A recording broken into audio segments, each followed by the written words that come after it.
Apoc, whoa. Tell your wife to shut the fuck up. Men are talking right now. How about new?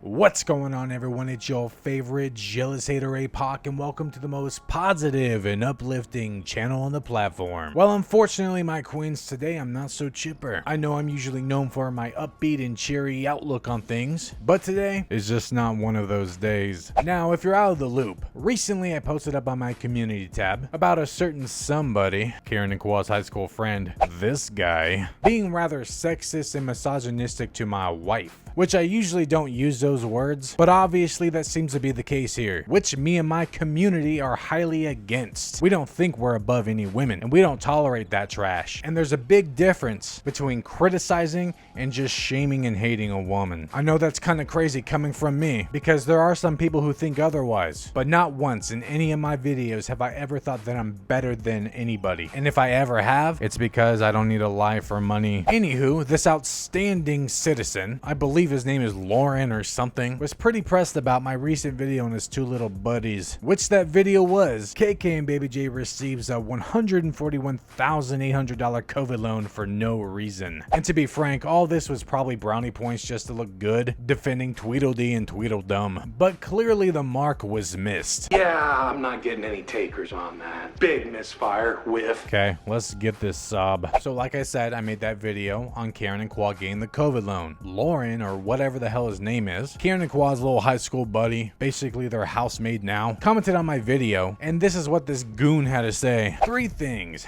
Number 1, thank Keren and Khoa for building a platform for you to leech on to build your own platform. They literally have given you the most views on this channel. So is OK Baby, so is Just Fam. What the hell is your point? Both of them are bigger than kkandbabyj, so what the hell are you going on about, dude? It's called luck in the algorithm. Eventually there will come a time where I no longer use their name, because they'll no longer be relevant, and no one's leeching off of anything. This is YouTube. Everybody backpacks off of something. Ninja is a great example. He's one of the biggest streamers ever, but it's because Fortnite built him up. Ninja likes to do this whole song and dance, and it's a lot of YouTubers and content creators and influencers who do the same thing. They act like they made the game. They act like they made the content, but the content didn't make them. No, Fortnite made Ninja. Ninja didn't make Fortnite. Did he help Fortnite get some more traffic? Sure, but that would have never happened without Fortnite. kkandbabyj would have never been who they were without vlogging, without being parents. Yet they treat their kids like burdens. They were following a trend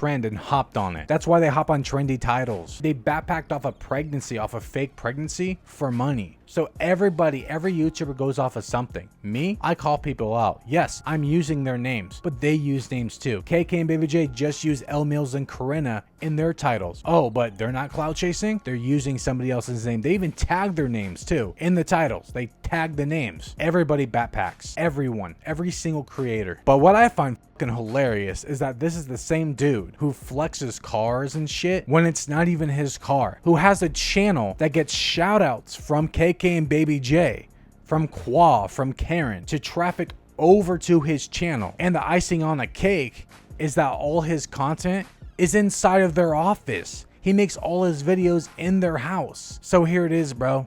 You would have nothing if it wasn't for kkandbabyj. Me, your boy, would just hop to the next piece of shit online. Yeah, C19, coming cold, is tough for a lot of people, but it's been a blessing for a lot of people as well. It's been a fucking nightmare for a lot of people. Except for the vloggers, you know, who live in a $2.3 million home, who still had an income, who didn't lose their jobs, who had financial and job security throughout the entire pandemic and still do, while everyone else is losing their shit and depending on STEM checks to save their home. C19 has made way for more successful entrepreneurs than the class of 2008. So that should tell you that people like your wife's mother need to stop crying about how hard it is and get creative and break a sweat to make good out of a bad situation. Being successful is hard. Being down is hard. Choose your hard. So this goon was referencing what I said in my last video on KK, which again was about the loans, where I said people like them who didn't have a big struggle during 2020 were able to obtain the loan, while regular people like myself and my family were denied the loan. And he's saying we're crying about it.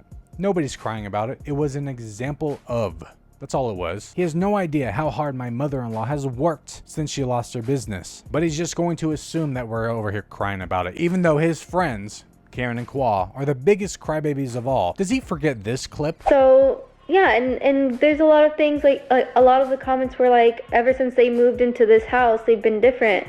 Do you think we wanted to move into this house right now? If you watch any of our other videos, we always had like a 5-10 year plan to get here. Yes, we are the crybabies. We are the whiners. Just using an example, while his friends are playing victim about moving into their $2.3 million lake dream home 5 to 10 years earlier than expected. Bruh. But one thing I definitely will agree with is that yes, COVID-19 did make way for a lot of entrepreneurs, but the difference is some people don't have those opportunities to take. Some people need the money now and have to go work. But again, there's people who got the loans who were able to use those loans to maybe create something else or make their business better, while other people got denied and couldn't do shit. It just comes down to luck and opportunities. These loans are free money. Inflation is not bias of who does and doesn't take it. No, but it's based on luck, because there's a limited amount of money and your neighbor might get it, but you might not get it, even if you both applied the same day. There are a plethora of brokers, FAs, and agents who will definitely get a large lump sum loan to who applies for it. I've literally seen a hobo with a brand new LLC get approved for a PPP loan. So don't blame others on your shortcomings.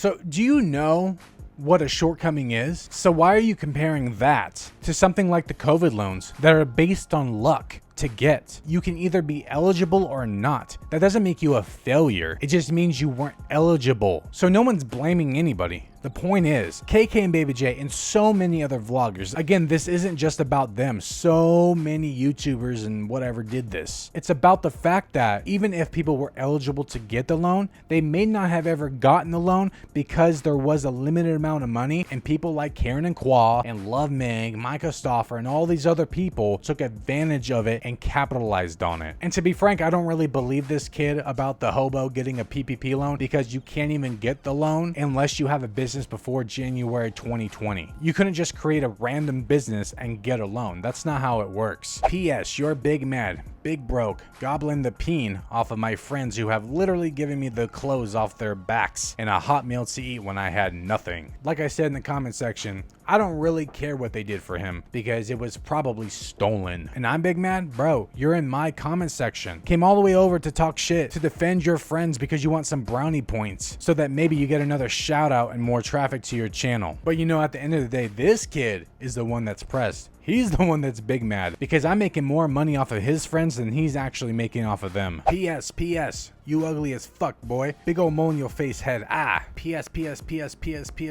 Fight me. So obviously, we have a real winner here. He wants to fight. I ended up challenging him. I said, set something up, bro. Come to Oregon. Let's see where this goes. But it was just a bunch of backpedaling, which of course my wife responded, and she doesn't hold back either. And it's hilarious because some people seem to have a problem with that. Even other women, not just men. Women have an issue with another woman speaking up for a man as well. But this kid ended up ignoring what my wife said, either due to the fact that she was completely right, or he's a misogynist based on what he said prior, which again was this. Apoc, whoa. Tell your wife to shut the fuck up. Men are talking right now. And sure thing, big boy, keep hitting those backyard workouts and lose those double D's, because it looked bad getting bodied by a twig boy. Kiss emoji. Double D's? Bro. The fuck you talking about? Yeah, there's some other comments that he threw at me that I'm not showing in this video, but they were like fat shaming or whatever, which doesn't bother me because obviously I'm not overweight. And just think about this for a second. He's saying, tell your wife to shut the fuck up in the presence of men. Does he say that shit to Khoa, or does he tell Keren to shut the fuck up whenever they're talking, whenever they're having a conversation? Because obviously from what this guy said, it's clear as day he doesn't like it when women have an opinion. This is who Keren and Khoa associate themselves with, which is kind of weird. Because obviously when you have people like that within your friendship, within your circle, in some way you relate to them. So if he's saying this, is Khoa like this?